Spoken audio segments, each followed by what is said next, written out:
तो torque calculation देखा, we discussed torque calculation yesterday, और डायनेमिक्स ऑफ रोटेशन देखा। तो डायनेमिक्स ऑफ रोटेशन में देखा जो चीजें हम ट्रांसलेशन में करते थे वही चीजें रोटेशन में करेंगे with the change of the meaning of the symbol. जैसे ट्रांसलेशन में फिजिकल में करते थे तो टॉर्क में क्या हो जाएगा, tau is equal to I alpha, वहां v is equal to u plus a t था, यहाँ पे omega is equal to omega not plus alpha t. एक और नई चीज आके निकल के आई थी, एंगुलर एक्सेलेरेशन। और लीनियर एक्सेलेरेशन और एंगुलर एक्सेलेरेशन में एक रिलेशन होता है, व्हाट इज दैट रिलेशन? हाँ भी वो रिलेशन क्या था, a is equal to alpha r, ये रिलेशन याद रखिएगा। इसी तरह v is equal to omega r भी होता है। लीनियर वेलोसिटी और एंगुलर वेलोसिटी के बीच में ये रिलेशन होता है। अभी आप जब रोलिंग मोशन पढ़ेंगे तो आप इस कंडीशन भी पढ़ेंगे कि ये वाला कंडीशन कब वैलिड होता है, लीनियर एक्सेलेरेशन और एंगुलर एक्सेलेरेशन कब ये रिलेशन फॉलो करते हैं। अगर कुछ नहीं मेंशन किया रहता तो आप यही इक्वेशन हमेशा लगाते हैं। अदरवाइज आप इसको एक कंडीशन आती है, इसको बोलते हैं प्योर रोलिंग, उस कंडीशन में आप इसको अप्लाई करते हैं। ठीक है, तो एक इक्वेशन हमें मिला था torque is equal to I alpha, ये सारे इक्वेशन हमको मिले थे। तो बेसिकली टॉर्क कैलकुलेशन आपने कैसे किया था, torque is equal to force into perpendicular distance. Perpendicular distance क्या था भैया, कि from the line of action of force, जहां से फोर्स जा रहा है और वहां से एक्सिस, ये फॉर एग्जांपल एक्सिस है, तो आर परपेंडिकुलर को हम आर साइन थीटा लिखते थे, जो कि ये भी होता था perpendicular distance from the axis to the force. उल्टा लिख दिया मैंने, आर क्रॉस एफ होता है, दिस आर क्रॉस एफ। और हमने ये भी देखा था it is equal to r cross F. R क्या होता है, what is r? Position vector होता है। पोजीशन वेक्टर का मतलब क्या हुआ, जिस पॉइंट पे आप फोर्स लगा रहे हैं उस पॉइंट का पोजीशन वेक्टर कहां से, एक्सिस से। फॉर एग्जांपल ये एक्सिस है और ये रहा पोजीशन वेक्टर, तो ये कहलाता था आर। और आर वेक्टर कैसे निकालते थे, आई होप आपको याद होगा, पहले आप निकाल लेते थे एक्सिस का position vector, for example ABC आ गया, और जहां पे फोर्स लग रहा है उसका पोजीशन वेक्टर निकालते, for example P Q R आ गया। तो याद होगा आपने पोजीशन वेक्टर निकाला, P माइनस ए का I cap, Q minus B का जे कैप, और R माइनस सी का के कैप। इस तरह से आपने R वेक्टर निकाल के and then you do that R cross. ठीक है, और मोमेंट ऑफ इनर्शिया वगैरह तो हम पढ़ ही चुके हैं। आज हम आते सीधे जो कुछ हमने पढ़ रखा है उसके एप्लीकेशन हम करेंगे आज टुडे। आज तो क्वेश्चन ही होना है mainly. So are you ready for that? मैं आपको पहला क्वेश्चन शो करूं, सभी लोग तैयार है? Yes sir. ठीक है, तो आप बिल्कुल इलेक्ट्रिक क्वेश्चन सॉल्व करिए, बिकॉज अभी थ्योरी पढ़ाना बहुत ज्यादा आपके लिए फायदेमंद नहीं है, बोरिंग भी होगा और बहुत ज्यादा फायदा भी नहीं होगा। ठीक है, तो प्रीवियस ईयर के बेस्ड क्वेश्चंस को कर लेना, कम समय में ज्यादा फायदा देगा आपको। ये रहा क्वेश्चन, पहले जरा इसको मुझे बताइए कि what will be the answer of this question. कह रहा रोप इस तरह बंधा हुआ है, आप मान सकते हैं रोप रॉड का मास m और इसका लेंथ l मान सकते हैं। You can take the mass of the rod as m and the length of the rod is l. Find the angular acceleration of the rod. Also मैं एक काम और कर रहा हूँ, A B C और यहाँ पे D है, ये D जो है 3l/4 पे। आप मुझे ये बताइए कि फाइंड एंगुलर एक्सेलरेशन के बाद find acceleration of BCD। Point BCD का एक्सेलरेशन भी बताइए।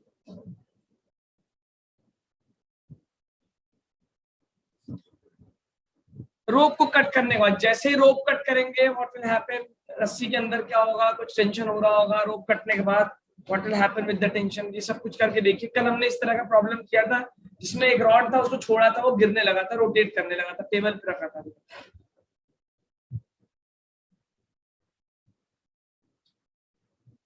तो सबसे पहले आप मैकेनिक्स के प्रॉब्लम में एफबीडी बनाते हैं, बिना एफबीडी बनाए कुछ नहीं हो पाएगा। ये रहा रॉड। अभी क्या हो रहा होगा, इसके अंदर कितने दो फोर्सेस लग रहे होंगे, बताइए। रॉड का एंगुलर एक्सेलरेशन क्या होगा और लीनियर एक्सेलरेशन क्या होगा, point B, point C, point D का। पॉइंट बी इसका सेंटर ऑफ मास है, पॉइंट बी इसका सेंटर ऑफ मास है।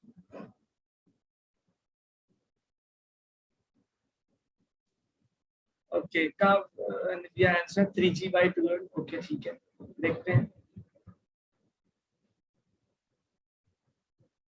इसमें मेथड तो वही लगेगा, टॉर्क निकालिए, जो टॉर्क लग रहा है torque equal to I alpha. अब जो पॉइंट ऑफ एक्सिस है उसके अबाउट मोमेंट ऑफ इनर्शिया पता होना चाहिए आपको। रॉड का मोमेंट ऑफ इनर्शिया इंड के अबाउट होता है ml²/3। हाँ भाई क्या आ रहा है, अल्फा कितना आ रहा है, एंगुलर एक्सेलरेशन कितना आ रहा है। एक बार मुझे एंगुलर एक्सेलरेशन मिल गया तो लीनियर एक्सेलरेशन तो बहुत आसानी से मिल जाएगा, a = 12 r। r क्या, distance from the axis. Okay, give me, we have to use these two formulas. Please tell me the answer.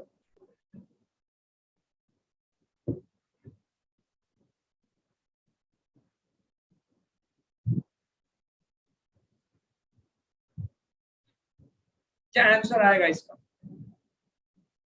आप जैसे ही रस्सी को कट कर देंगे टेंशन तो जीरो हो जाएगा ना, रस्सी का टेंशन जीरो हो गया और सिर्फ एक ही फोर्स, दो फोर्सेस बचेंगे आपके पास। आंसर नहीं आ रहा अभी तक मेरे पास, एक ही आंसर आया है।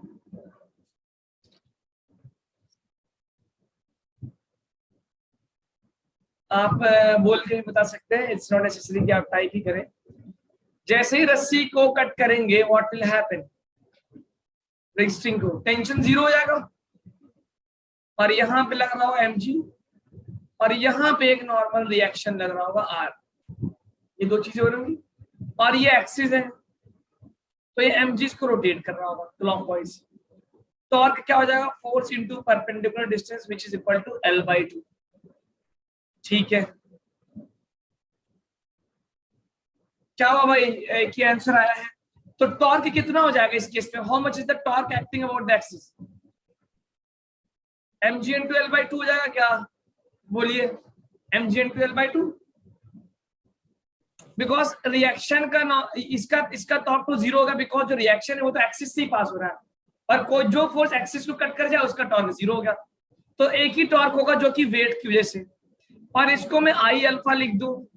आई कितना होगा रॉड का, what is the I of the rod about the end, end के अबाउट कितना होता है रॉड का आई, इंड के अबाउट रॉड का आई कितना होगा, ml²/3 ml²/3 इंटू अल्फा। बस अब आंसर है, m से m कैंसिल, इस l से ये l का स्क्वायर खत्म होगा तो आई एम गेटिंग 3/2 g/l, ये अल्फा आ गया।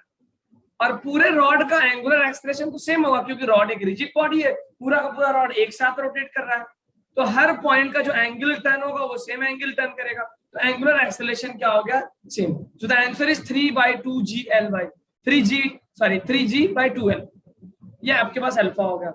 अब आपसे मैं पूछ रहा हूँ कि what is the linear acceleration of point B, तो पॉइंट बी कितने डिस्टेंस पे, व्हाट इज L/2, तो a = अल्फा, ये बन जाएगा 3/2 g/l। पॉइंट बी जो है L/2 पे तो L/2 कर दिया, आई गॉट 3g/4 मीटर पर सेकंड स्क्वायर। सी वाला पॉइंट कितने पे, L डिस्टेंस पे बिल्कुल किनारे, तो अल्फा हो गया 3/2 g/l, मल्टीप्लाई कर दिया L से, कैंसिल हो गया, आ गया 3/2 g। और अगर हम बोल लें कि भाई what is the acceleration of point B, point D, तो ये 3l/4 पे है तो alpha multiply by 3l/4, L से L cancel, you will get what 9/8 g। ये आएगा भाई आपका acceleration of different points. Angular acceleration alpha आ गया और लीनियर एक्सेलरेशन के डिफरेंट डिफरेंट वैल्यूज आ रही। आई होप आपको एक कंसेप्ट समझ में आएगा। आप लोगों ने आंसर तो नहीं दिया था बट आई होप कैलकुलेट कर लिया होगा। ओके बेटा, ठीक है।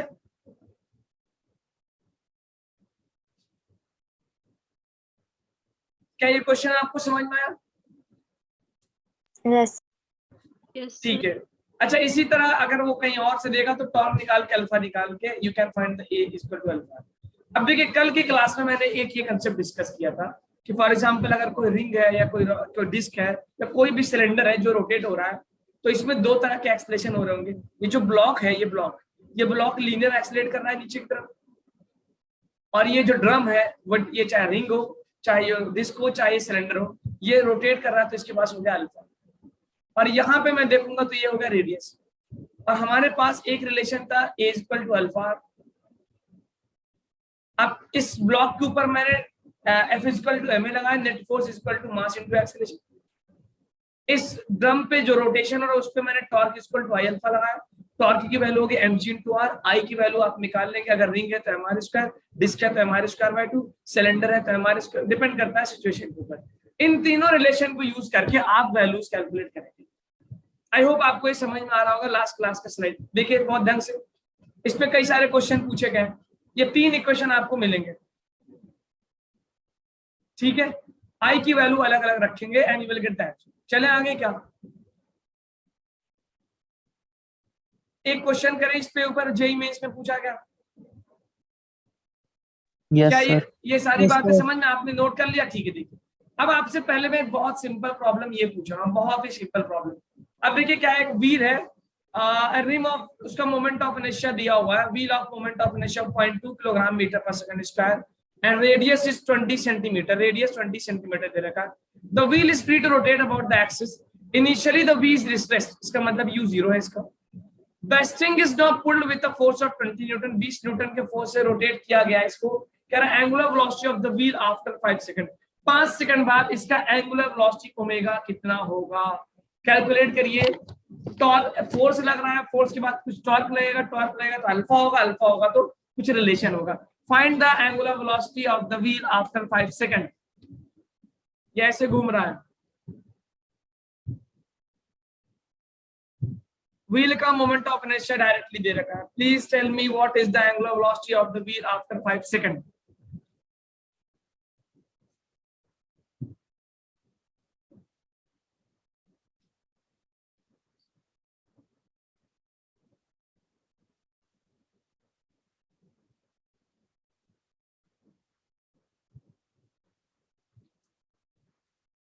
Okay.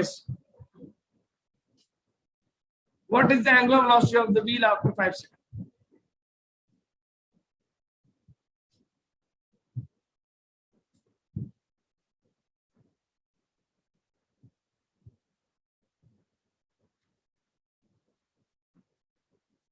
तो टॉर्क कैलकुलेट करिए, यू नो आप जैसे निकालते हैं v equal to, okay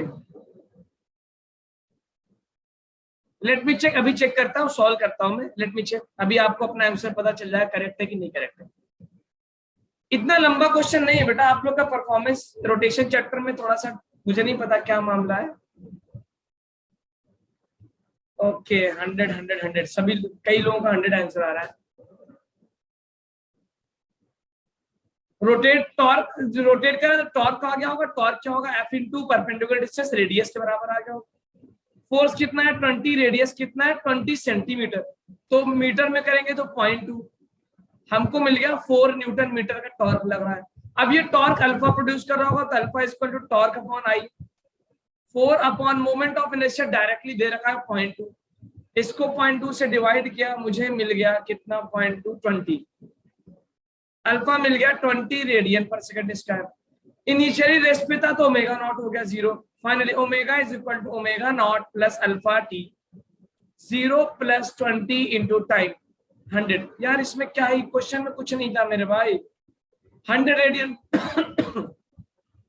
100 radian पर सेकंड, 100 रेडियन पर सेकंड, ठीक है। इसी में एक और है, अगर मैं आपसे पूछ लूं how many revolutions, how many revolutions, कितना रेवोल्यूशन लेगा to get 100 RPM. For example हम ये माने आप रस्सी को खींचते जा रहे हैं और ये स्पीड बढ़ती जा रही है, बढ़ती जा रही है, बढ़ती जा रही है, तो हम ये बोले कि अगर 60 आरपीएम,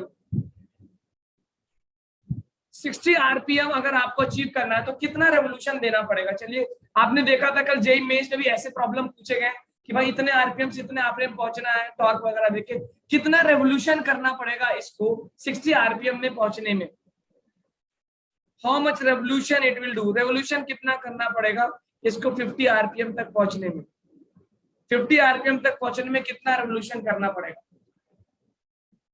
सॉरी 50 बोल रहा हूं, 60 आरपीएम, 60 आरपीएम इनिशियली रेस्ट पे, हाउ मच 0.5 आरपीएम। अच्छा मतलब आधा रेवोल्यूशन में how many revolution, 0.5 revolution, okay मतलब आप कहना चाह रहे सर पाई रेडियन आया होगा आपका एंगल, थीटा निकाला होगा, थीटा को 2 पाई से डिवाइड किया होगा, वहां से नंबर ऑफ रेवोल्यूशन आ गए होंगे। Yes, students, please tell me how many revolutions it will take to achieve a 60 rpm velocity.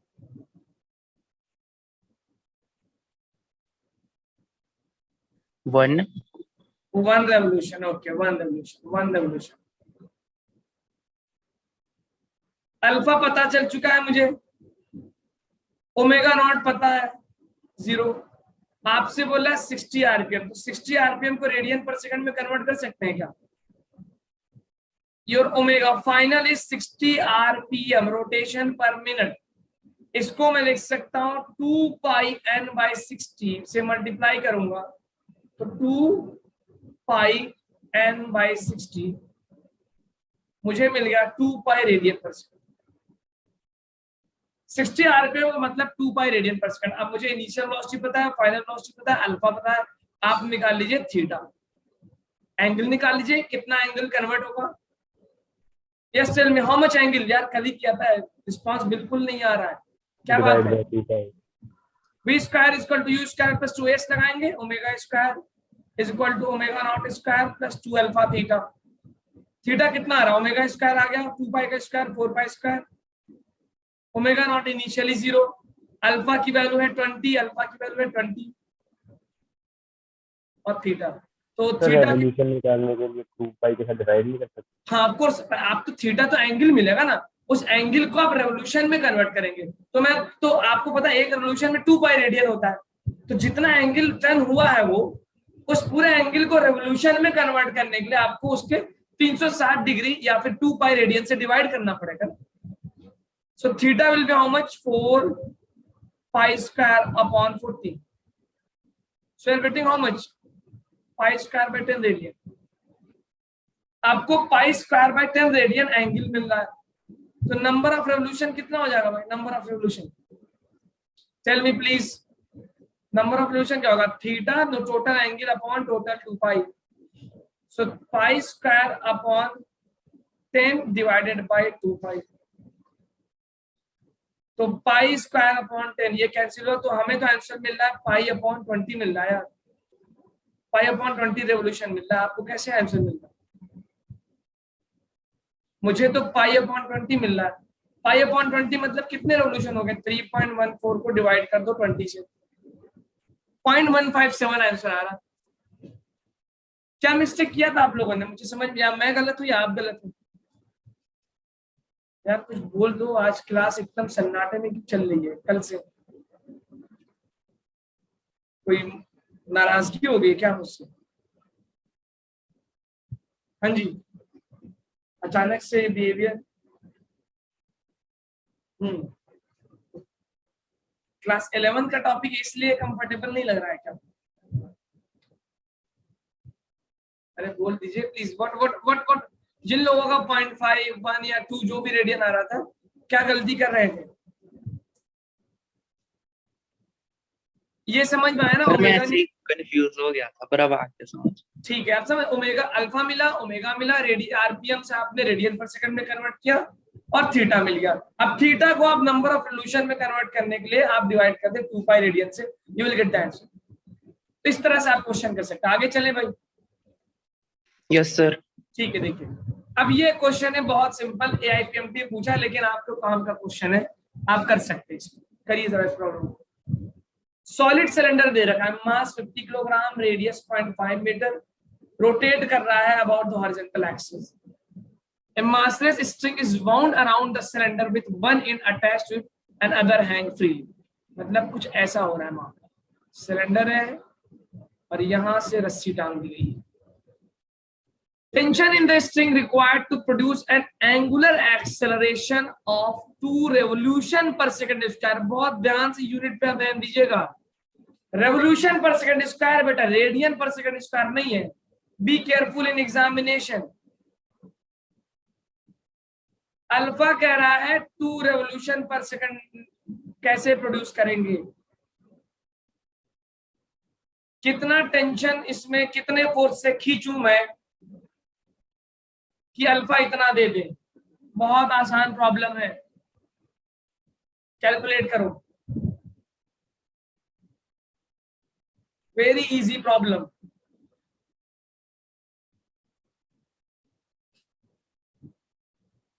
How much should be the tension in the string to produce angular acceleration of 2 revolution per second square? ध्यान दीजिएगा, revolution पर second square को हम convert करेंगे किसी दूसरे unit में, तभी जाके इसका सही आंसर आएगा। सॉलिड सिलेंडर का आई कितना होता है? सॉलिड सिलेंडर का अगर इसको बगल से देखेंगे तो बगल से मुझे फिगर कुछ इस तरह का दिखेगा। ये रहा एक्सिस और यहां से रस्सी लगा के सिलेंडर को घुमा रहा हूं बगल से उसके एंड पे।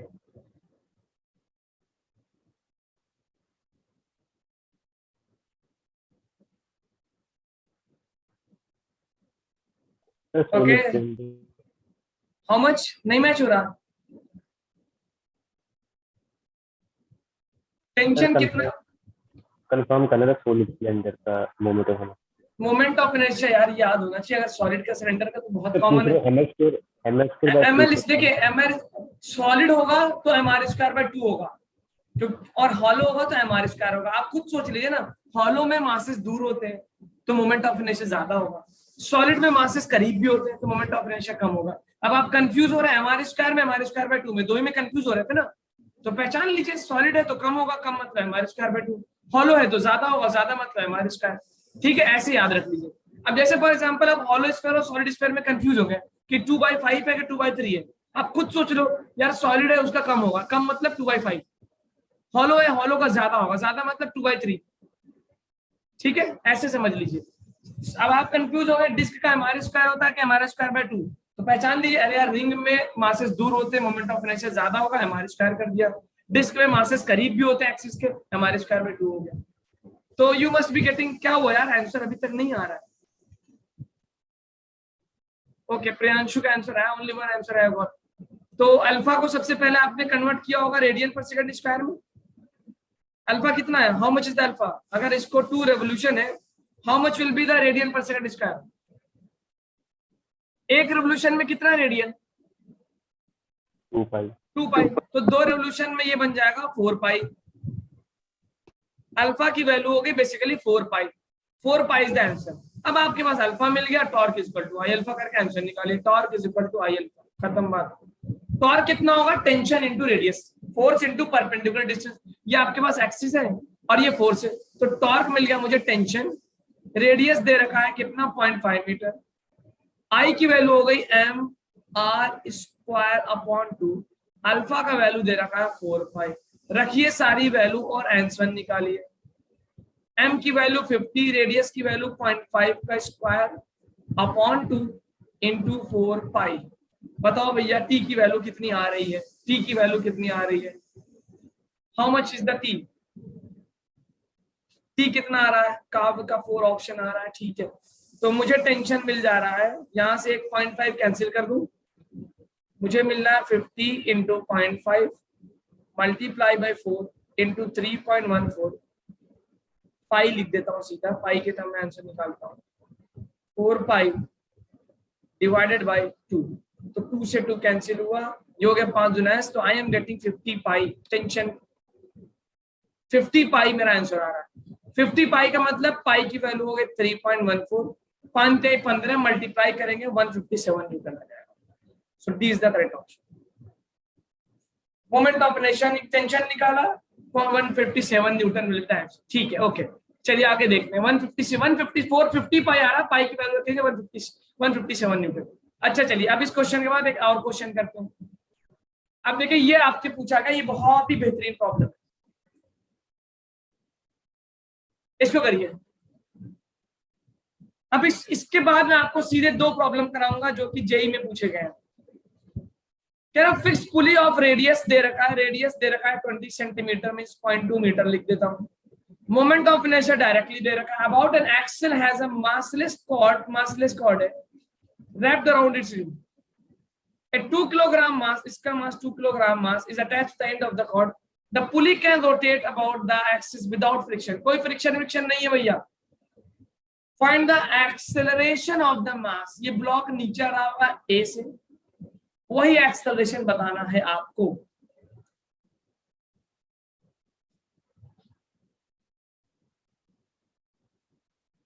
अभी मैंने आपको यही केस में 3 इक्वेशन लिखे थे, एक F equal to M A का, एक torque equal to I alpha का, और एक equal to A equal to alpha. वही तीनों इक्वेशन लगाइए और हमें आंसर बताइए।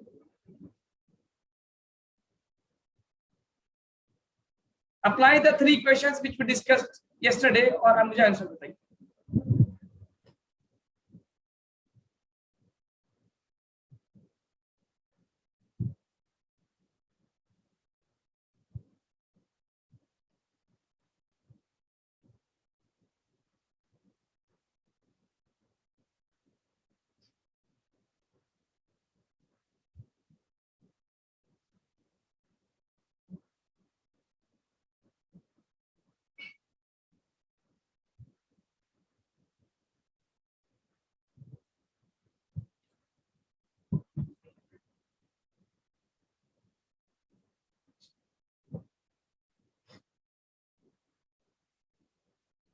Apply the 3 equations.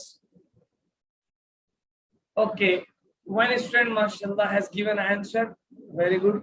मुझे नहीं पता सही है या गलत, बट बिकॉज एग्जाम आप जिस स्टेज पे खड़े हैं उस स्टेज पे ये स्पीड बहुत जरूरी है, स्पीड के साथ एक्यूरेसी।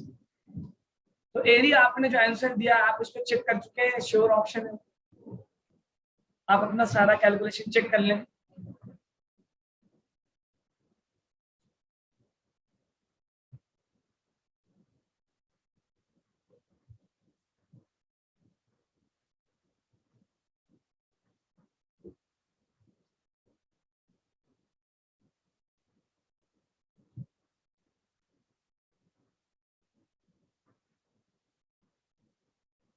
ये स्टेज ऐसा है जिसमें आपका पेन चलना ज्यादा इंपॉर्टेंट है, बजाय इसके टीचर आपको बैठ के लिखवाए। नोट्स बनाने का टाइम नहीं है मेरे भाई, 1.5 महीने बाद 1 महीने बाद एग्जाम है। There is no time for you to make notes बनाने का वक्त गया। मानसी आपका 2 आ रहा है, 2 मीटर पर सेकंड स्क्वायर। Yes sir. ठीक है, उनका 12.5 आ रहा है।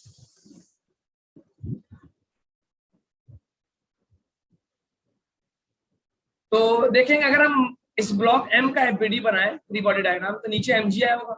mg मतलब 20 न्यूटन, ऊपर टेंशन लग रहा होगा और ये ब्लॉक नीचे की तरफ एक्सीलरेट कर रहा है। तो मैं जरा यहाँ इक्वेशन लिख दूँ, 20 mg minus t is equal to ma 2a। एक रिलेशन मुझे ये मिल गया फोर्स इक्वेशन से। दूसरा, ये ड्रम रोटेट कर रहा है, इस ड्रम को रोटेट कौन कर रहा है? टॉर्क। टॉर्क कितना हो गया होगा? Torque is equal to I alpha. Torque मिल गया मुझे tension into R, tension into R. I की वैल्यू दे रखा है 0.32 और अल्फा को मैं अल्फा को a बाई आर भी लिख सकता हूँ, a इक्वल अल्फा को a बाई आर, बिकॉज मुझे a पता करना है तो अल्फा को भी a के टर्म में कर दो, a इक्वल टू अल्फा और alpha equal to a by R. a by R कर दिया तो मुझे यहां से मिल जाएगा t की वैल्यू 0.32 a upon R square, a upon R square. Okay, one more answer. Priyanshu का भी 2 आ रहा है। अब r की वैल्यू कितनी दे रही है? 0.2, तो 0.32 a upon R square. Radius 0.2 का स्क्वायर करेंगे 0.04, 0.04 कैंसिल करते हैं फटाफट, पॉइंट से पॉइंट गया, ये आ गया 8। तो टेंशन मुझे मिल गया 8a, टेंशन मुझे मिल गया 8a। रख दो इस इक्वेशन में, 20 माइनस टी, टी की जगह 8a is equal to 2a। आगे पीछे किया 8a plus 2a 10a, a की वैल्यू हो गई, वेरी गुड, 2 मीटर पर second square is the correct answer. और अगर आपसे पूछ ले कि भाई what will be the angular acceleration, तो a is equal to alpha R, alpha is equal to a by R, R कितना है? 0.2। आंसर मिल जाएगा मुझे 10 रेडियन पर सेकंड स्क्वायर। ठीक है, 10 रेडियन पर सेकंड स्क्वायर। अगर इसी प्रॉब्लम में पूछ देता कि after what time velocity of block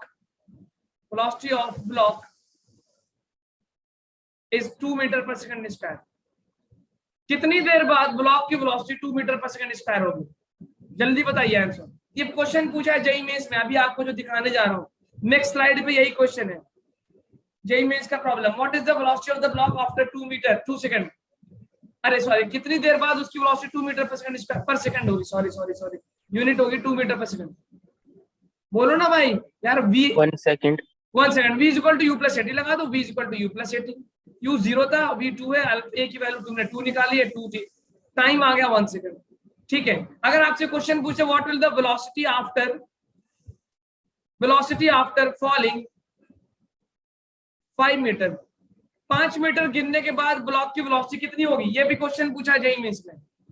5 metre गिरने के बाद what will be the velocity of the block, velocity after falling 5 metre,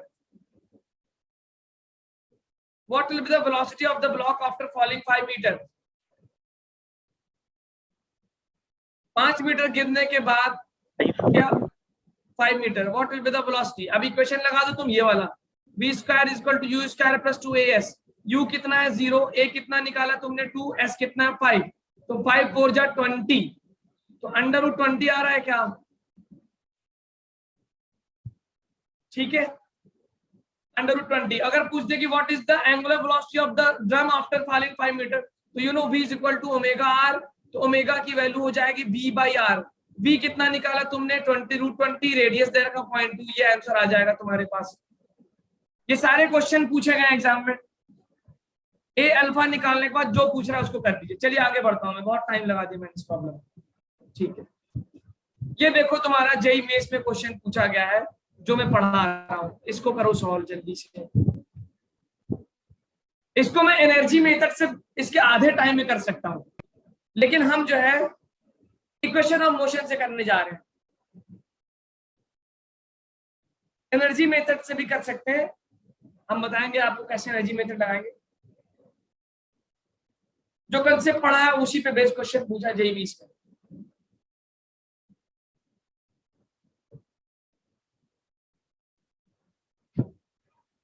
angular velocity कह रहा है after falling a distance x distance fall करने के बाद एंगुलर वेलोसिटी कितना होगा, उसके स्क्वायर कह रहा है, स्क्वायर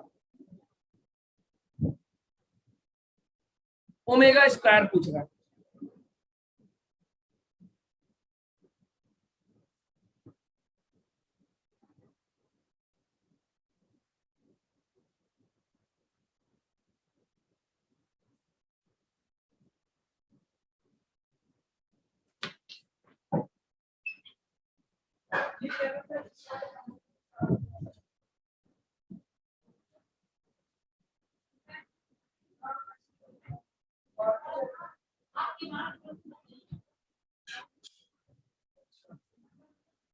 अच्छा खुला हुआ है, चलिए और ये करना भी बहुत गंदा हो गया है, उसको भी आगे कर हर जगह पे खिड़की में एक बार कर बाकी हाँ आप कल कर दीजिएगा।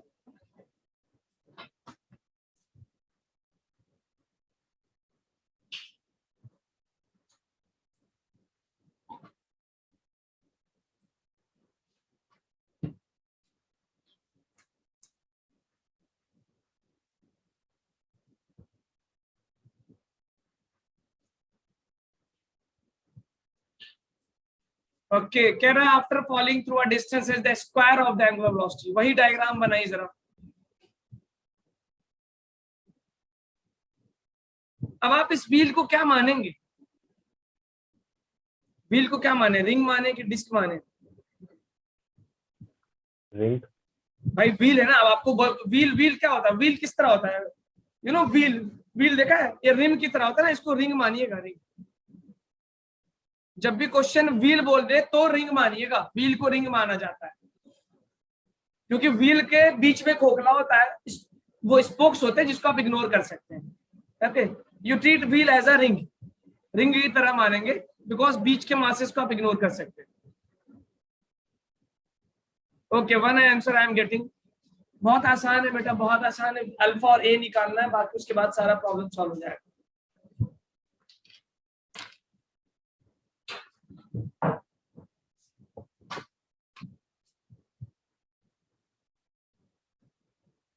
पिछला वाला प्रॉब्लम है बिल्कुल उसी पैटर्न पे। ओके 3-4 आंसर मुझे मिल रहे हैं,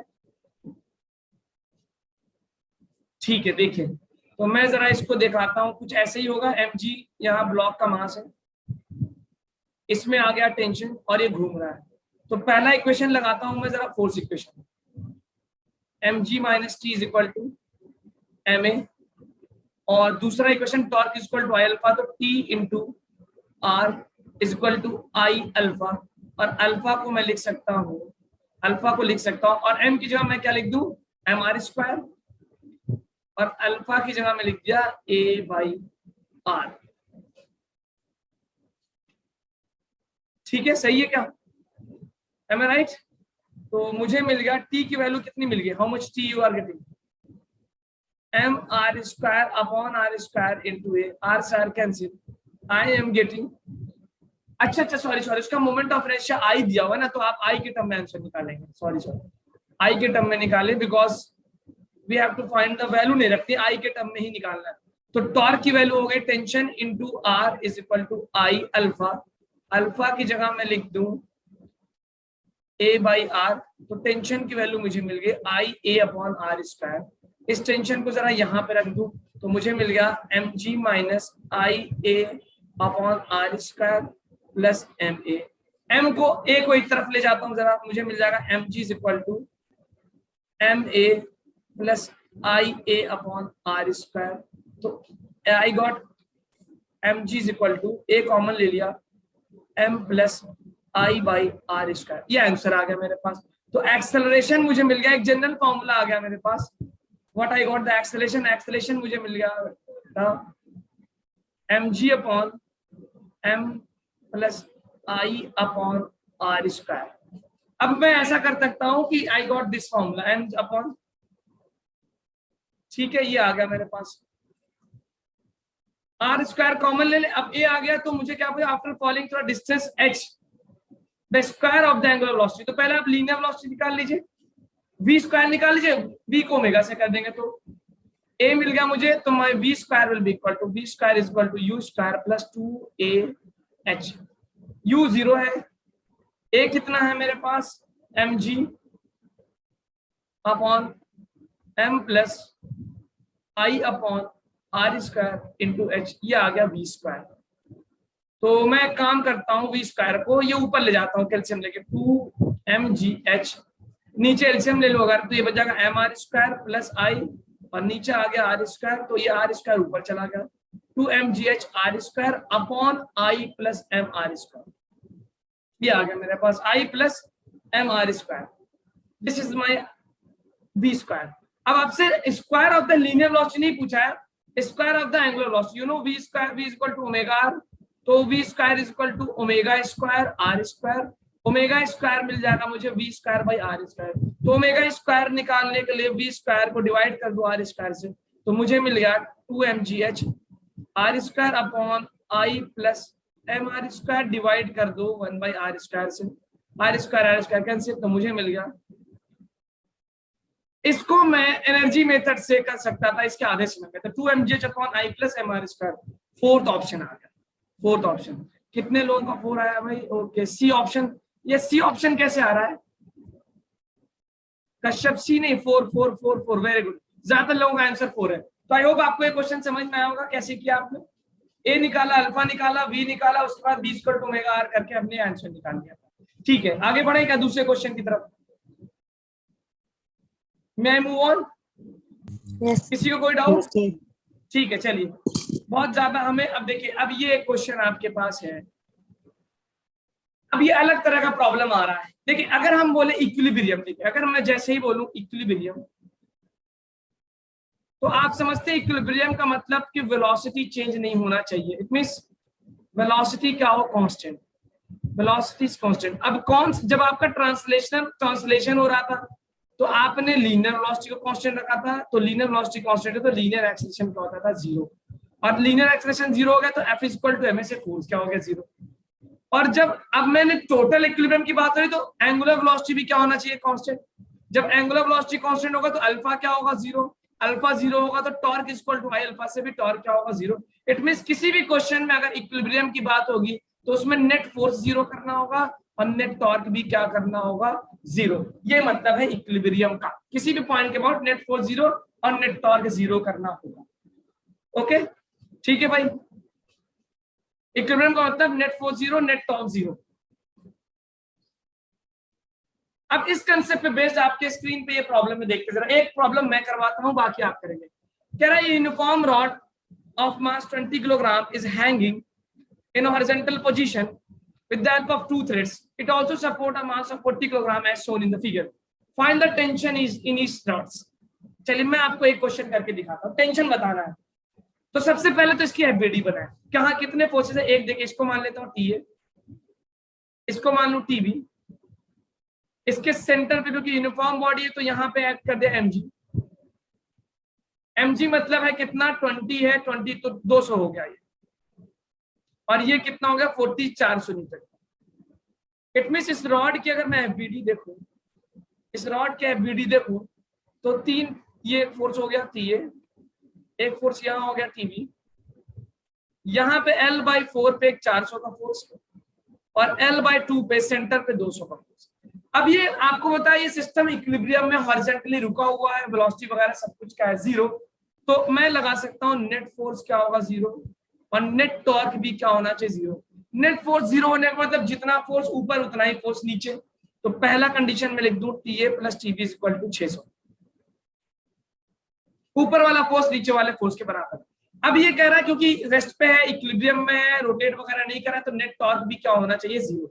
तो किसी भी पॉइंट के about A B C D, किसी भी पॉइंट के अबाउट आप इसका टॉर्क क्या कर दो 0। तो कौन से, क्योंकि रेस्ट पे तो कोई भी पॉइंट चूज करेंगे, इसका टॉर्क तो 0 आना चाहिए। हाँ भाई किसके अबाउट, तो ऐसा करता हूं मैं चूज कर लेता हूं, ये पॉइंट अपना एक्सिस बना लेता हूं, तो मैं लिख दूं net torque about A should be equal to 0। अब A के अबाउट अगर टॉर्क देखूं तो देखिए इसका टॉर्क तो 0 हो जाएगा, तो मुझे मिलेगा टॉर्क ऑफ, हाँ भाई TA का टॉर्क तो 0 हो जाएगा ना, आप सबको समझ में आ रहा है, क्योंकि TA क्या हो रहा है, एक्सिस से पास हो रहा है। मैंने A को अपना एक्सिस बना लिया, तो टेंशन A जो है उसका टॉर्क 0 हो जाएगा क्या, बोलिए यस और नो। TA का टॉर्क 0 होगा क्योंकि एक्सिस से पास हो गया, तो 0 लिख दिया। अब C वाला इसको ऐसे घुमाएगा, एक्सिस अगर ये है तो आप देखिए अगर एक्सिस से यू ऐसे घुमाएगा, ये एक्सिस मतलब क्लॉकवाइज, ऐसा करता हूँ क्लॉकवाइज को माइनस ले लेता हूँ, तो डिस्टेंस कितना है अगर L/4, तो फोर्स क्लॉकवाइज को मैं माइनस ले लेता हूँ और एंटी क्लॉकवाइज को प्लस ले लेता हूँ, आपकी चॉइस है। तो मुझे मिल जाएगा 400 फोर्स इंटू परपेंडिकुलर डिस्टेंस। इसी तरह डी वाला भी इसको ऐसे ही घुमाएगा, तो फोर्स क्लॉकवाइज है minus into perpendicular distance, D का डिस्टेंस एक्सिस से L/2 हो जाएगा, क्योंकि सेंटर पे है तो उसका डिस्टेंस L/2 हो गया। और अब टीबी जो इसको ऐसे घुमाएगा, उल्टा घुमाएगा एंटी क्लॉकवाइज को प्लस ले लेता हूं, TB into total distance L है, और ये हो गया 0। तो देखो जरा मैं, तो ये हो गया -100L is equal to -TB into L, तो मुझे मिल गया -200L is equal to -TB into L। L से L कैंसिल, L से L कैंसिल, TB मुझे मिल गया, tension of B is equal to 200 newton. तो A का टेंशन कितना मिल जाएगा 400। समझ में आया क्या बेटा, ये समझ में आया? Yes sir. ठीक है, दिस इज द आंसर। तो एक बार आपने फोर्स इक्वेशन लगाई, एक बार टॉर्क इक्वेशन लगाया, किसी एक पॉइंट को चूज कर लीजिए, TA किसी को भी चूज कर लीजिए, आपका आंसर सेम आएगा। तो TB 200 आ गया, तो TA आ गया 400। चलिए इसी क्वेश्चन में बेस्ड 2019 में जेईई में प्रॉब्लम पूछा गया है, हो सकता है आपके नजरों से वो प्रॉब्लम गुजरा होगा। समझ में आया भाई, ऐसे प्रॉब्लम कैसे करेंगे, टेंशन बैलेंस कर करके, torque balance, force balance. Clockwise को प्लस ले लो, आप ऐसे भी लिख सकते हैं, टोटल क्लॉकवाइज वाला एक साइड लिख दिया, टोटल एंटी क्लॉकवाइज वाला एक साथ लिख दिया। तो क्योंकि इक्विलिब्रियम में तो जो क्लॉकवाइज टॉर्क है वो एंटी क्लॉकवाइज टॉर्क के बराबर होगा, तो दोनों टॉर्क कैंसिल होकर 0 हो जाएंगे। ऊपर वाला फोर्स नीचे वाले फोर्स के बराबर होगा, तो नेट फोर्स क्या हो जाएगा 0 हो जाएगा। ठीक है, चलिए अब आप रेडी हैं अगला प्रॉब्लम खुद से करने के लिए जेईई मेंस का? Yes sir. मैं मैक्सिमम लोगों का आंसर चाहता हूँ। अच्छा ये देखो, ये नीट का प्रॉब्लम पहले कर लो, चलो हल्का। नीट का प्रॉब्लम देखो, इस बार पूछा है 2021 में, इसी बार का प्रॉब्लम है। अभी कुछ दिन पहले जो 8 महीना पहले एग्जाम हुआ था उसमें ये प्रॉब्लम पूछा है नीट का, करके आंसर बताना जरा।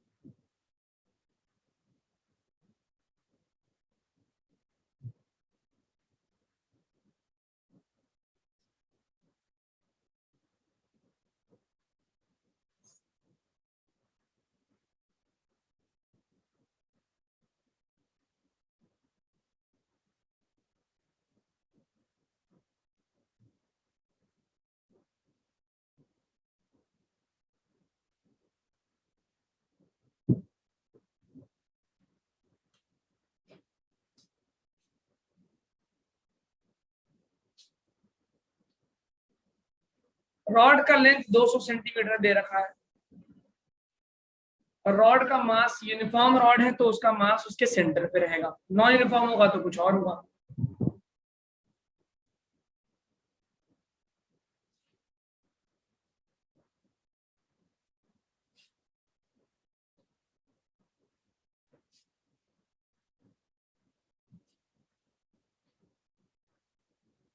कह रहा है कि इस m की वैल्यू बताइए कि ये सिस्टम इक्विलिब्रियम में हो जाए। इक्विलिब्रियम का मतलब net force zero, net torque zero.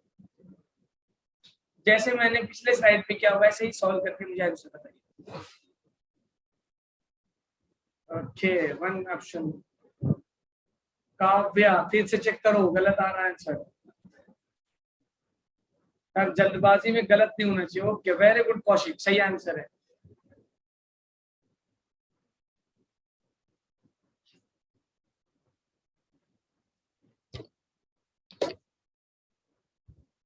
Very good, Priyanshu has also got the correct answer. Vaishali भी सही आंसर दे रही है। अक्षिका, चलो बहुत लोग आंसर से आ रहा है, तो इसी में एफबीडी बनाता हूँ मैं, इसी में एफबीडी बना देता हूँ। यूनिफॉर्म रॉड है तो इसका मास जो है 500 ग्राम है, 500 ग्राम मतलब 0.5 जी। तो पहले ये फोर्स कैलकुलेट कर लो, ये 20 हो गया mg। इसका वेट यहाँ 100 पे ऐड करेगा, 100 पे, क्योंकि सेंटर पे होगा, 200 सेंटीमीटर का टोटल है तो 100 पे हो गया। ये 40 पे, तो ये कितना आ गया 60। और ये कितना आ जाएगा भाई भाई भाई भाई 20 आ जाएगा।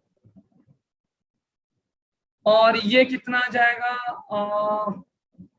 ये 40 पे है और यहां से डिस्टेंस कितना आ जाएगा, हाउ मच इज डिस्टेंस, 120 आ गया क्या।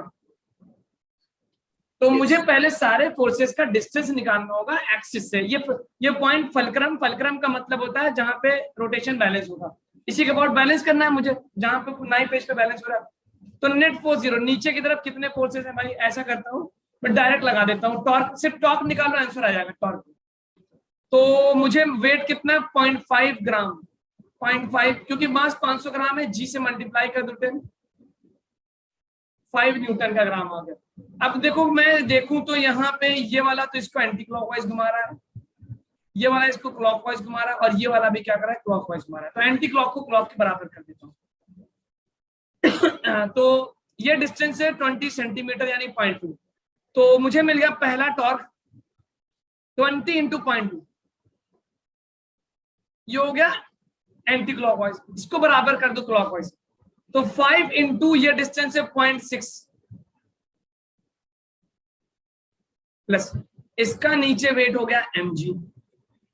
mg मैंने क्या किया, क्लॉकवाइज का एंटी क्लॉकवाइज के बराबर कर दिया। mg इंटू कितना डिस्टेंस है भाई, mg का कितना डिस्टेंस है एक्सिस से, what is the distance of mg from axis, 120। 120, यानी अगर मैं मीटर में कन्वर्ट करूं तो 1.2 आ गया। तो ये आ गया 4, ये आ गया 6 पंजे 30, 3, और ये मिल गया मुझे mg की जगह मैं 10 रखूं, 1.2 से मल्टीप्लाई कर दूं, 4 में से 3 गया 1, m इंटू 12, m की वैल्यू आ गई 1/12। वेरी गुड, 1/12 ही सही आंसर था। सभी को ये समझ में, टॉर्क बैलेंस, 3 फोर्सेस थे, तीनों का टॉर्क बैलेंस कर दिया, क्लॉकवाइज एंटी क्लॉकवाइज के बराबर, और फलक्रम से सभी फोर्सेस का डिस्टेंस कैलकुलेट कर लिया। आई होप आपको समझ में आया होगा कैसे हुआ ये प्रॉब्लम। Yes sir. ठीक है, आगे बढ़े नए प्रॉब्लम की तरफ। Yes sir. m equal to 1/12 इसका आंसर, स्क्रीनशॉट ले लें जिनको नोट करना हो बाद में। एंटी क्लॉकवाइज टॉर्क और क्लॉकवाइज टॉर्क के बराबर कर दिया। ये देखो तुम्हारा जेईई मेंस 2020 का प्रॉब्लम है, इसका आंसर बताओ। बिल्कुल सेम कंसेप्ट है।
ओके, वेरी गुड कौशिक, सही आंसर, कौशिक गुलेरिया। मैं इस प्रॉब्लम में कुछ नहीं बोल रहा हूँ बिकॉज ये आपकी एग्जाम का प्रॉब्लम है।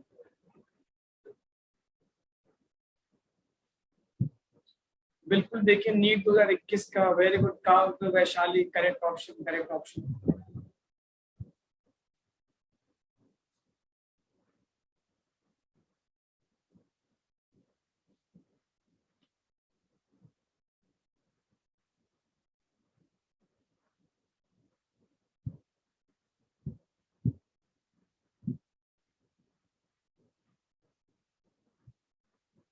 अक्षिका, बहुत अच्छा, बहुत अच्छा, सभी का ऑप्शन सही आ रहा है, वेरी गुड। अर्पणा का भी सही है, अक्षिका का, very good, fourth is the correct option, बिल्कुल सही ऑप्शन, चौथा ही सही है। और लोग कैलकुलेट करें, सभी लोग, बहुत आसान है। तो आप इसमें देखेंगे इसका वेट कितना दे रखा है, the rod is of mass m and has another mass 2m at hung at the distance। तो रॉड का मास यहाँ पे सेंटर पे लगा दिया mg, जो हो गया 2mg। अब आपसे पूछ रहा है टेंशन इन द स्ट्रिंग ए के अबाउट टेंशन पूछ रहा है ना, तो तुम बी के अबाउट बैलेंस कर दो, क्योंकि जैसे ही तुम बी के अबाउट बैलेंस करोगे बी का टॉर्क 0 हो जाएगा। तो अगर मैं टॉर्क निकालू तो लिख सकता हूँ TA इंटू 100, ये हो गया क्लॉकवाइज, और ये दोनों प्रोड्यूस करेंगे एंटी क्लॉकवाइज, ये दोनों प्रोड्यूस करेंगे एंटी क्लॉकवाइज। तो mg का डिस्टेंस कितना हो गया, 0.5, यानी 50 सेंटीमीटर, या 50 लिख दो या 0.5 लिख दो, 50। बहुत आसान था, इतना एक लाइन का प्रॉब्लम था, एक लाइन का सिर्फ। और इसका डिस्टेंस हो गया एक्सिस, क्योंकि मैंने बी को एक्सिस मान लिया, तो मैंने लिखा torque about B is equal to 0, क्योंकि जब मैं टॉर्क अबाउट बी लूंगा तो ऑटोमेटिकली बी का टॉर्क 0 हो जाएगा ना, टेंशन, क्योंकि टेंशन बी जो है एक्सिस से पास होगा, उसका टॉर्क 0 हो गया, और ये हो गया 25। तो clockwise is equal to anticlockwise torque, तो mg into 50 plus 2mg into 25, I am getting TA into 100, 50 mg plus 50 mg, 25 दूना 50, 100 mg, 100 से mg cancel, you got the tension in A equal to, एक line का भी problem नहीं था, 100 mg। ठीक है, चलिए आगे बढ़ते हैं, एक थोड़ा सा डिफिकल्ट प्रॉब्लम आने जा रहा है, देखिएगा ये एक मजेदार। ओके, आई होप ये सभी को समझ में आ गया होगा। It was hardly a one line problem, hardly a one line problem.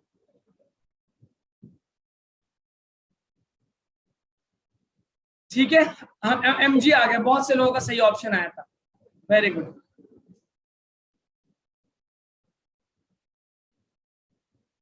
ये देखिए, ये क्वेश्चन थोड़ा सा टिपिकल पूछा है आपके, ये है मजेदार प्रॉब्लम। ये क्वेश्चन पूछा है 2019 में, पूछा है आपसे एग्जाम में। क्या ये फिगर आपको साफ साफ दिख रहा है, या मैं जूम करके बड़ा करूं? Is this visible clearly? Yes sir. ठीक है सर। अब देखिए इसमें क्वेश्चन पढ़िए, ये एक थोड़ा सा कैलकुलेटिव फोर्स था, ये अच्छा प्रॉब्लम, मतलब दिमाग लगेगा इसमें, 2019 में पूछा था आपसे।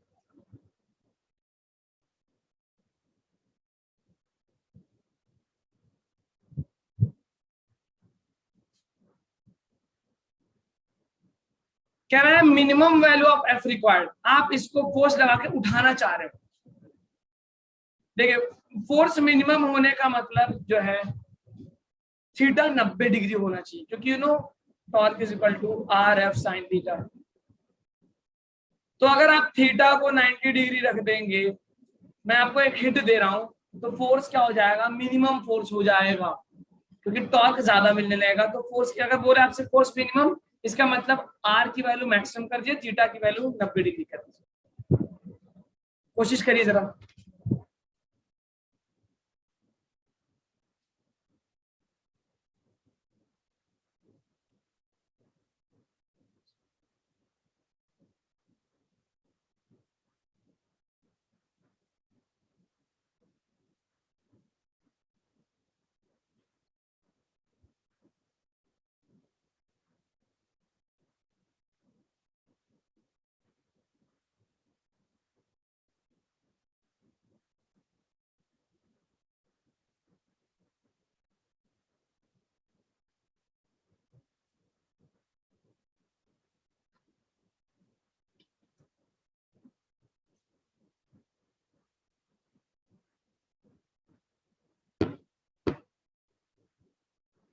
सिलेंडर यूनिफॉर्म है, उसको ऊपर लेके जाना है तो एक्सिस बन जाएगा, ये आपका ये एक्सिस बन जाएगा। जैसे रोलर वगैरह को आप खींच के ऊपर उठाते हैं ना रस्सी से, समझिए, और ये घूम के ऊपर जाएगा ऐसे। वेट नीचे लग रहा होगा,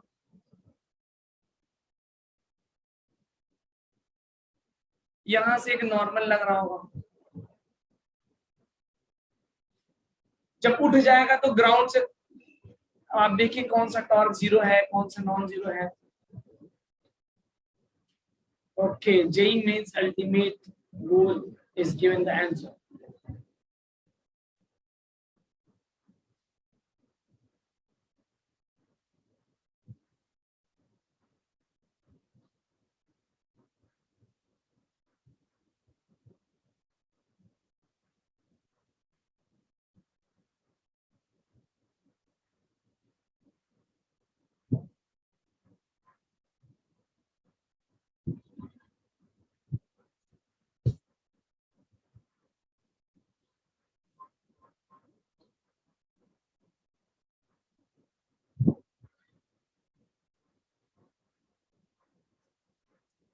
जो जो टॉर्क फोर, देखिए mg का टॉर्क बैलेंस हो जाएगा आपके F फोर्स अप्लाइड फोर्स के टॉर्क से, और यहां पे आप थीटा 90 ले लेंगे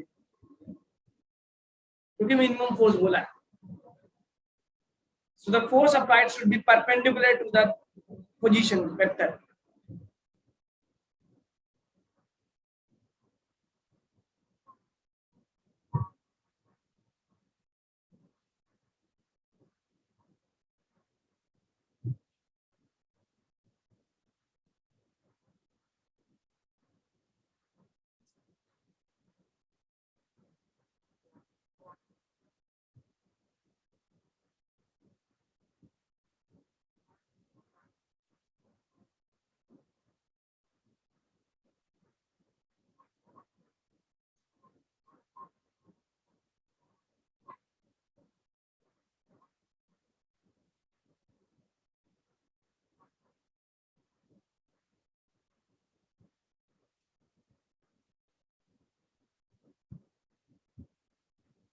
काफी टाइम लग रहा है, चलिए मैं आपकी हेल्प करता हूँ। देखिए इसमें क्या हो रहा है, अब बहुत ध्यान से सुनिए जिन लोगों ने आंसर दिया है।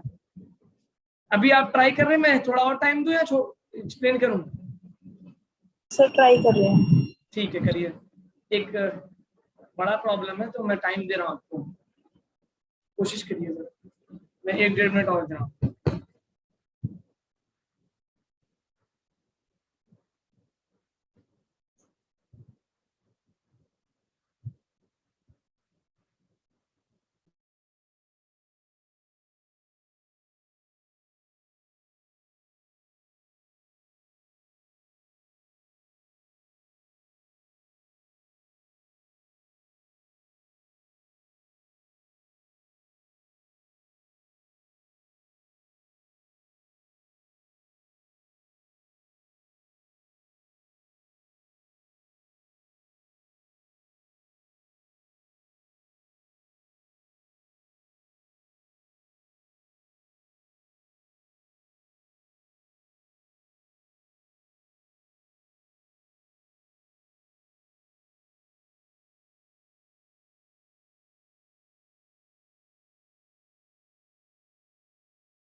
ओके, चलिए मैं एक्सप्लेन करता हूँ, काफी टाइम हो गया।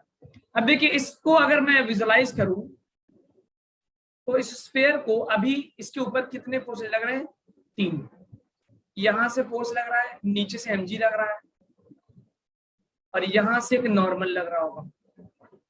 अच्छा, ये ग्राउंड से, यहाँ पे ग्राउंड से नॉर्मल लगेगा क्या? बताइए, यहाँ पे नॉर्मल होगा? यस और नो, जल्दी बोलो ना, रिस्पॉन्ड करो। नॉर्मल होगा कि नहीं? ग्राउंड से रिएक्शन आ रहा है? आ रहा है कि नहीं? बोलो यस भाई, यस नो, कुछ तो बोलो। यस नहीं होगा, क्योंकि जब आप इसको उठा देंगे तो ग्राउंड से जैसे ही आप उसको खींच रहे हैं, देखिए जब रखा हुआ है तब तो ग्राउंड से नॉर्मल आ रहा होगा, लेकिन जैसे ये उठने वाला हो, जस्ट वो सरफेस को लीव करेगा, तब तो कांटेक्ट छोड़ देगा ना। तो यहाँ पे व्हाट हैपेंस, अभी तो नॉर्मल है, राइट नाउ तो there is a normal from the ground, but just leave जब करेगा सरफेस को, जस्ट लिफ्ट करेगा, जैसे ही उठना शुरू होगा तो नॉर्मल जीरो हो जाएगा क्या?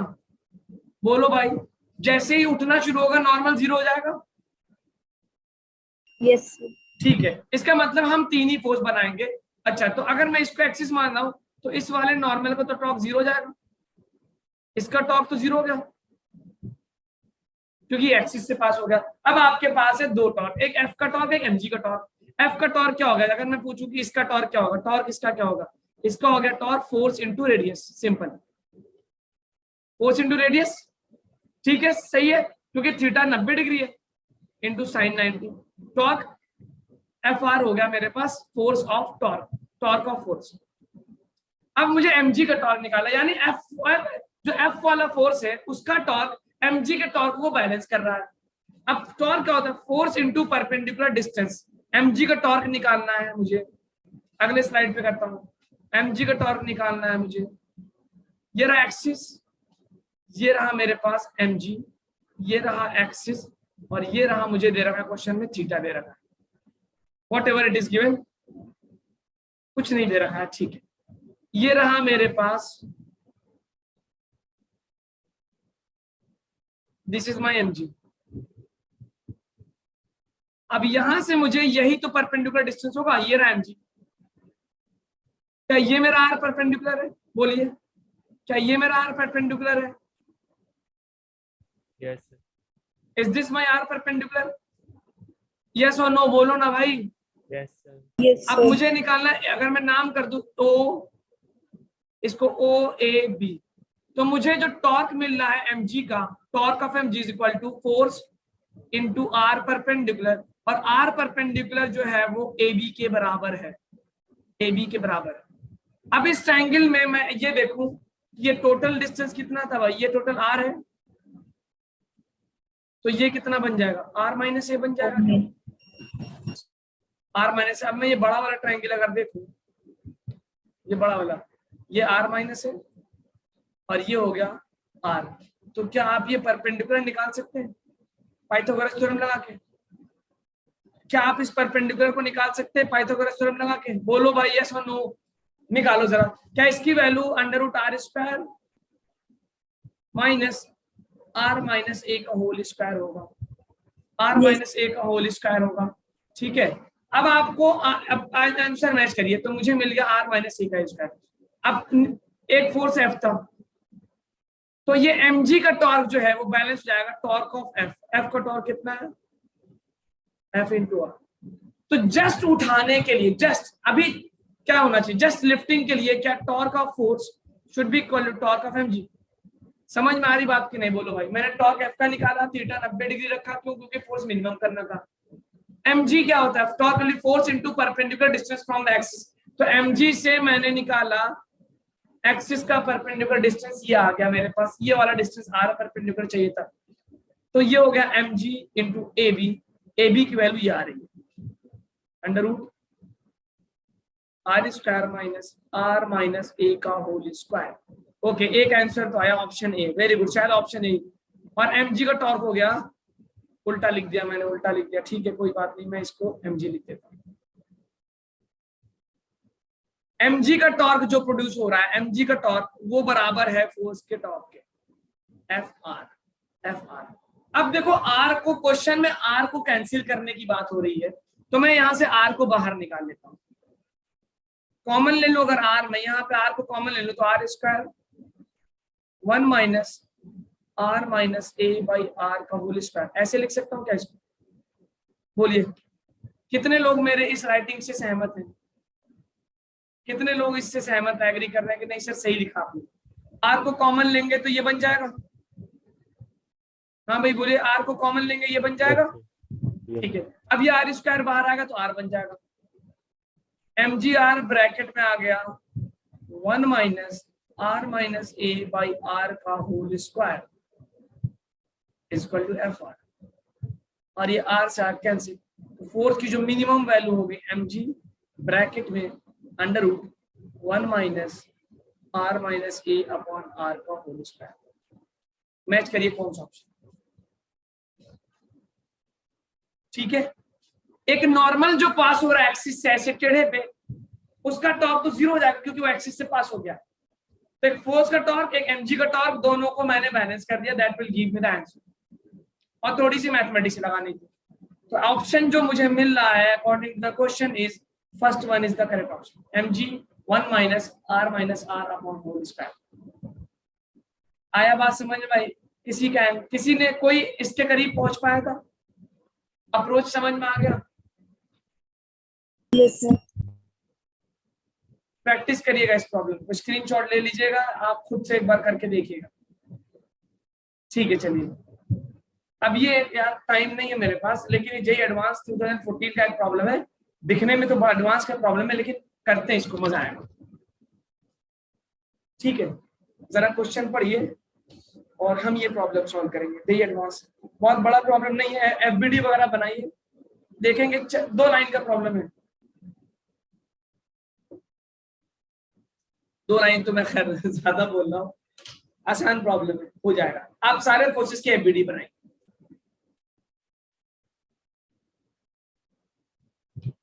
और बता दो इसमें एक से ज्यादा ऑप्शन करेक्ट है, मल्टीपल वाला है।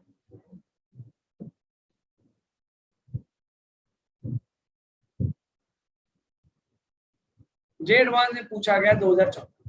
कल से मैं एंगुलर मोमेंटम स्टार्ट करूंगा नेक्स्ट क्लास में। एंगुलर मोमेंटम और रोलिंग मोशन 2 टॉपिक्स बचे हुए हैं।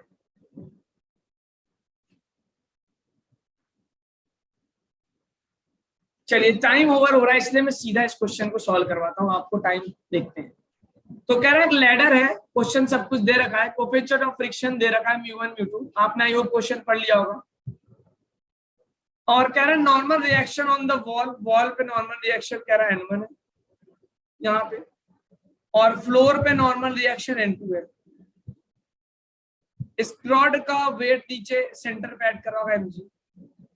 ये रॉड नीचे की तरफ आना चाह रहा होगा तो फ्रिक्शन ऊपर लग जाएगा, जिसको मैं μ1 n1 लिख सकता हूँ। ये रॉड बाहर की तरफ जाना चाह रहा होगा, इसलिए अंदर फ्रिक्शन लग रहा होगा, जिसको मैं μ2 n2 लिख सकता हूँ। क्या कोई और फोर्स इस पे ऐड कर रहा है? क्या कोई और फोर्स इस पे ऐड कर रहा है? मैंने सही बनाया, गलत बनाया? कोई एफबीडी में कुछ गड़बड़ी है, कुछ फोर्स छूटा हुआ है? जल्दी बताइए। Any force remaining? बोलिए, एनी फोर्स रिमेनिंग? कुछ बचा हुआ है क्या? नो, सारे फोर्स हो गए।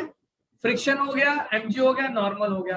अब ये अबाउट टू स्लिप है, मतलब अभी आप मान सकते हैं इक्विलिब्रियम में। तो फोर्स इक्वेशन देखिए, हॉरिजॉन्टल डायरेक्शन में कितने फोर्सेस हैं? एक ये हो गया और एक नॉर्मल हो गया। तो क्या मैं हॉरिजॉन्टल के हिसाब से अगर मैं फोर्स बैलेंस करूं तो हॉरिजॉन्टल में 2 फोर्सेस हैं। एक हो गया मेरे पास μ2 n2 is equal to n1, और वर्टिकल में देखें, वर्टिकल में 3 फोर्स है। n2 है ऊपर की तरफ और μ1 n1 भी ऊपर की तरफ है, इसको बैलेंस कौन करेगा? mg। तो क्या मैं upward force is equal to downward force ये लिख सकता हूं? कितने लोगों को ये इक्वेशन समझ में आई? ठीक है, अब ये सिस्टम इक्विलिब्रियम में है तो टॉर्क भी बैलेंस होना चाहिए भैया, टॉर्क भी बैलेंस होना चाहिए। ये एंगल मैं मान लेता हूं थीटा दे रखा है, ये एंगल थीटा दे रखा है। टॉर्क बैलेंस करना है तो मैं ऐसा करता हूं, हम उस पॉइंट के अबाउट टॉर्क बैलेंस करते हैं जहां से मैक्सिमम फोर्सेस पास हो रहे हो, ताकि बहुत सारे टॉर्क का फोर्स का टॉर्क 0। अगर मैं पॉइंट ए को बैलेंस करूं, torque about A should be 0। देखिए, इस पॉइंट के अबाउट टॉर्क 0 कर दो, ए के अबाउट, तो n2 का टॉर्क 0 हो जाएगा। n2 का टॉर्क 0 होगा क्या? जल्दी बोलो भाई, टाइम खत्म हो रहा है। n2 का टॉर्क 0 होगा? यस। और किसका टॉर्क 0 होगा? μ2 n2 का टॉर्क 0 हो जाएगा क्योंकि वहां से पास हो रहा है। ठीक है, तो mg का टॉर्क क्या होगा? mg का, तो मेरे पास देखिएगा ये रहा आपके पास mg, ये है एक्सिस। तो मुझे टॉर्क के लिए निकालना होता है फोर्स इनटू परपेंडिकुलर डिस्टेंस, तो ये है परपेंडिकुलर डिस्टेंस, ये तो ये थीटा है, ये l/2, तो क्या perpendicular distance L/2 cos theta हो जाएगा? बोलो भाई, mg का perpendicular distance L/2 cos theta होगा क्या? Yes. ठीक है। अच्छा, अब एक फोर्स बचा क्या? N1 और μ1 N1। अब N1 का परपेंड, अगर मैं N1 को देखूं तो ये रहा N1। N1 ऐसे है, N1 का परपेंडिकुलर डिस्टेंस ये हो जाएगा क्या एक्सिस से? N1 का परपेंडिकुलर डिस्टेंस ये हो जाएगा क्या? बोलिए, N1 का परपेंडिकुलर डिस्टेंस ये होगा। Yes. तो ये मेरे पास है थीटा, ये L, तो आ गया L sin थीटा। ओके, और अगर मैं देखूं μ1 N1 ऐसे लग रहा है, तो Yes. इसका परपेंडिकुलर डिस्टेंस क्या होगा? ये हो जाएगा, जो कि L cos थीटा होगा। तो क्या आपको तीनों फोर्सेस का N1, μ1 N1 और mg का परपेंडिकुलर डिस्टेंस दिख गया A से? Yes. ठीक है, अब जरा बैलेंस करता हूँ टॉर्क को। तो क्लॉकवाइज टॉर्क कौन दे रहा है भाई? कितने फोर्सेस क्लॉकवाइज देंगे? mg वाला, mg ऐसे घुमाएगा और ये दोनों ऐसे घुमाएंगे, तो mg इंटू उसका डिस्टेंस L/2 cos थीटा। इसको बैलेंस कर दे एंटी क्लॉकवाइज से, तो N1 और N1 का परपेंडिकुलर डिस्टेंस निकाला मैंने L sin theta, plus μ1 N1 into उसका perpendicular distance from A, that is equal to how much? कितना है भाई? L cos theta. ये आगे तीन इक्वेशन। अब इस तीनों इक्वेशन के हिसाब से जरा बैलेंस करो कौन कौन सा ऑप्शन आ रहा है। आई थिंक टाइम ज्यादा एक्सीड हो गया, मैं इसको नेक्स्ट क्लास में कैरी ऑन करूंगा। आप इसको सॉल्व करिएगा और नेक्स्ट क्लास में मुझे आंसर बताइएगा, because I have another class at 7:15। ठीक है, ये इक्वेशन है, आप इसका स्क्रीनशॉट ले लीजिए, हम इसको नेक्स्ट क्लास में डिस्कस करेंगे।